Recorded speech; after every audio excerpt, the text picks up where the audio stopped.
This video supported in part by... Playing VR, I tend to sweat. It gives me an edge. So King of Nerds happens to give me an edge too. Let King of Nerds give you the edge. Bye, King of Nerds. Are you ready to see more handheld and tabletop arcade toys released with genuine arcade ROMs in 2023? I can tell you that I am, and based on some stuff that I've seen from CES 2023 at My Arcade's booth, we may have a positive future coming our way. Hey there, welcome back to Gen X Grown Up. I am John, and I am a Gen X Grown Up. Thank you so much for the click. During the end of last week, we spent some time looking at the My Arcade Atari collaboration products that were teased and then announced at CES 2023. And you'll remember that Gen X Grown Up viewer Eden A sent a bunch of photos from the show floor to kind of help us understand and see and document what was going on with those releases. And we talked about the Atari stuff.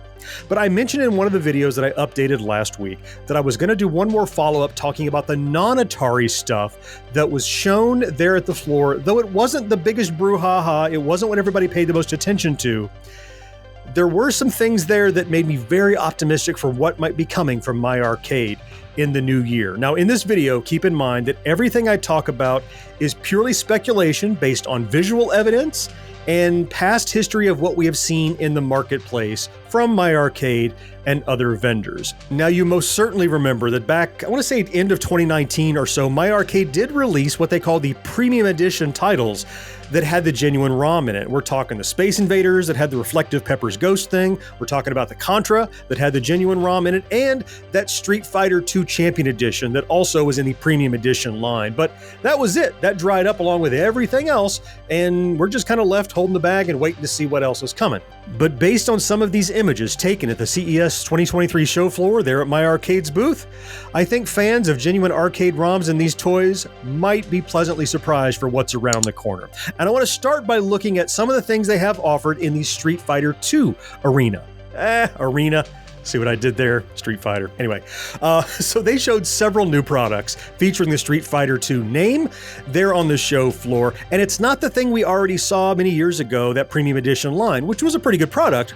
But this is something entirely different. These appear to be a new form of microplayer. You can see in this first image that it isn't the old one that has the much larger buttons and the tall stick, but it's a microplayer, and it has a widescreen that would probably be like, so I'm assuming here it's genuine arcade ROMs for a couple of reasons. One, the image that's in the screenshot, okay, you could write that off, but on top of that, we've already had a release that had genuine ROM in it, so that's another tick in the positive direction. And based on the other things I'm going to show you that were also shown in these cases behind glass, I think there might be a move toward genuine ROMs. Now, this Street Fighter II looks nice. It has 6 buttons, just like you're supposed to have. It has a stick. Now, just like everything we saw at the show this year, it looks like My Arcade is getting away from the bat-top joystick that screws into the D-pad. I didn't hate it, but a lot of people did, and going to a full kind of steel shaft joystick that goes right into the body of the toy could be cool.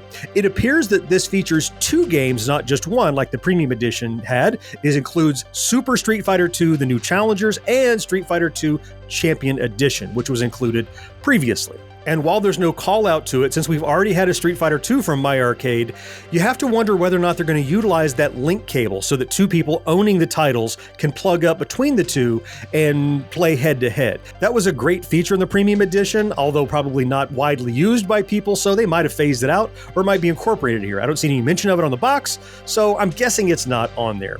Also, not just a microplayer, and I think it's fair to assume that anything we see here at the show floor at this point, if they have a microplayer, you're doing a Pico player and a Nano player, then 2 new form factor sizes. And in fact, you can see down on the bottom shelf, it shows a Nano player is included. Even the little one has 6 buttons and a single tall joystick, which is great for controlling Street Fighter II. A Pico might be too little to fit all those buttons on the deck, maybe. And what's probably even cooler for Street Fighter fans is this is being offered in a pocket player. So in your pocket, allegedly, it looks like it's going to be Super Street Fighter II, the new Challengers, and Street Fighter II Champion Edition, both titles in a pocket player with 6 buttons and a D-pad. I think that has amazing potential to be a popular product if, in fact, again, it is continuing with genuine arcade ROMs.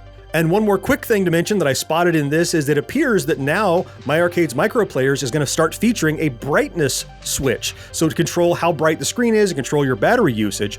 That's something that was in software on some titles in the past, but now it looks to be maybe a hardware button they're offering going forward. So that was the Street Fighter II offerings that I spotted. And while Street Fighter II's been offered before, not in these form factors and not with this much choice and variety, and not with 2 games included either. Now, if this doesn't wow you because you've already seen Street Fighter, you're really going to not be wowed by this Miss Pac-Man that I spotted. Now, I know we've gotten Miss Pac-Man before, and I know that it wasn't very good. I did a review of it, really didn't care for it. It was a poorly implemented NES ROM. But what I see here, this is actually a nano player, and where there's smoke, there's fire. I think where there's a nano, there's likely a micro and a pico, and maybe even a pocket player thrown in the bunch here. But if you look here on what you see in the data sheet, on the cabinet that's out of the box, in the box, you can see that they all match as a vertical 3:4 aspect ratio.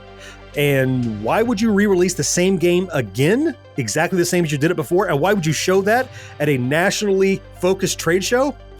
Because I bet it's something new. I'm willing to bet that what's happening here is they're finally deciding, let's release genuine arcade ROMs for titles we already have the license to, these Namco titles that they've been putting out all along. So a Miss Pac-Man with a genuine arcade ROM, replacing that D-pad and the screw-on joystick with this new steel shaft joystick, that's pretty promising. I would pick that up even though I already own the other one. And you can kind of see at the bottom of this picture, it looks like, I can't read it, but I think it's a pocket player probably of Miss Pac-Man as well. I'm going to move along then to another title that we've seen released over and over and over again. Not a new game, but it looks like to be a new product or two. And the first one is kind of crazy. Take a look at this Galaga, what they're calling a joystick player. So this is Galaga with like a flight yoke on there, which seems like a crazy way to play Galaga. Interestingly, the box that they show here has a widescreen aspect ratio, the 4:3, and it shows Space Invaders on the sticker. I gotta think this is a mock-up that isn't real, it doesn't work, because if you look at this data sheet, you can see that not only does it not have Space Invaders, but it has Galaxian and Galaga, which you know Galaga is a sequel to Galaxian, 2 officially licensed games, and it is a vertical aspect ratio in this artwork. And you get a much better look at this version that was out of the box that matches the data sheet. Look at that. I don't know what to think about the yoke. I think that's a gimmick. It could be interesting. I'm dying to get my hands on one to see. Like, I can't imagine playing Galaxian or Galaga. It looks like a great way to play Gorf. Wouldn't that be a cool thing to put Gorf in? Oh, heck yeah. Anyway, it's vertical. That leads me to believe genuine arcade ROMs going in this. I know I keep harping on that, but that was the biggest complaint I've had about all these tiny tabletop arcade machines forever, is they're using NES ROMs or rewrites instead of the games that already exist. And this is one more piece of evidence that makes me think that's the case. And if you look way down in the corner on this other image, there appears to be a micro player for Galaga that has the vertical aspect ratio. So even if you don't want the cool flight yoke joystick player, it looks like Galaga is being re-released. And again, why would you re-release Galaga that's already been released before unless you're doing something new? And in this case, vertical aspect, 3:4, arcade ROM. That's what I believe is happening. And finally, while we're at it, one more thing I want to show you that has nothing to do with arcade ROMs, but should make a lot of gamers very excited, and that is these Megaman units that were shown on the floor. You can see from the data sheet behind the units, if you can't tell on the units for scale, but we're looking at a Nano and a Pico with Megaman, and it has 6 licensed titles on it. Now, I would guess that's going to be the first 6 Mega Man games, and that would run from, 87 till 93, I think, ish, would get you through the first 6 titles. The important thing on these has got to be save states. There's got to be the ability to save your game, because these aren't quick games. I'm dying for a younger generation to find out just how tough Mega Man was. They're going to get this as a gift and go, oh, it's an easy game. And they're going to find out what hardcore gaming was like back when it was all 8-bit, because Mega Man is pretty punishing, but rewarding and great fun to play. In addition to a Pico and a Nano, as far as I can tell, it looks like a micro player. You can peek down in the corner, and down in the corner of this other image, also a Pico player with Mega Man on it. So whether you're a fan of Mega Man or an old arcade hound like me that keeps screaming at kids to get off my lawn with those NES ROMs and your arcade toys, if any of this speculation comes to fruition, we might have a lot of cool stuff to look forward to in this year 2023. I'll throw some links over my shoulder here and here as I continue to follow this story as it develops. I certainly hope you found something, though, to enjoy in this video, and I'll talk to you next time. Bye-bye.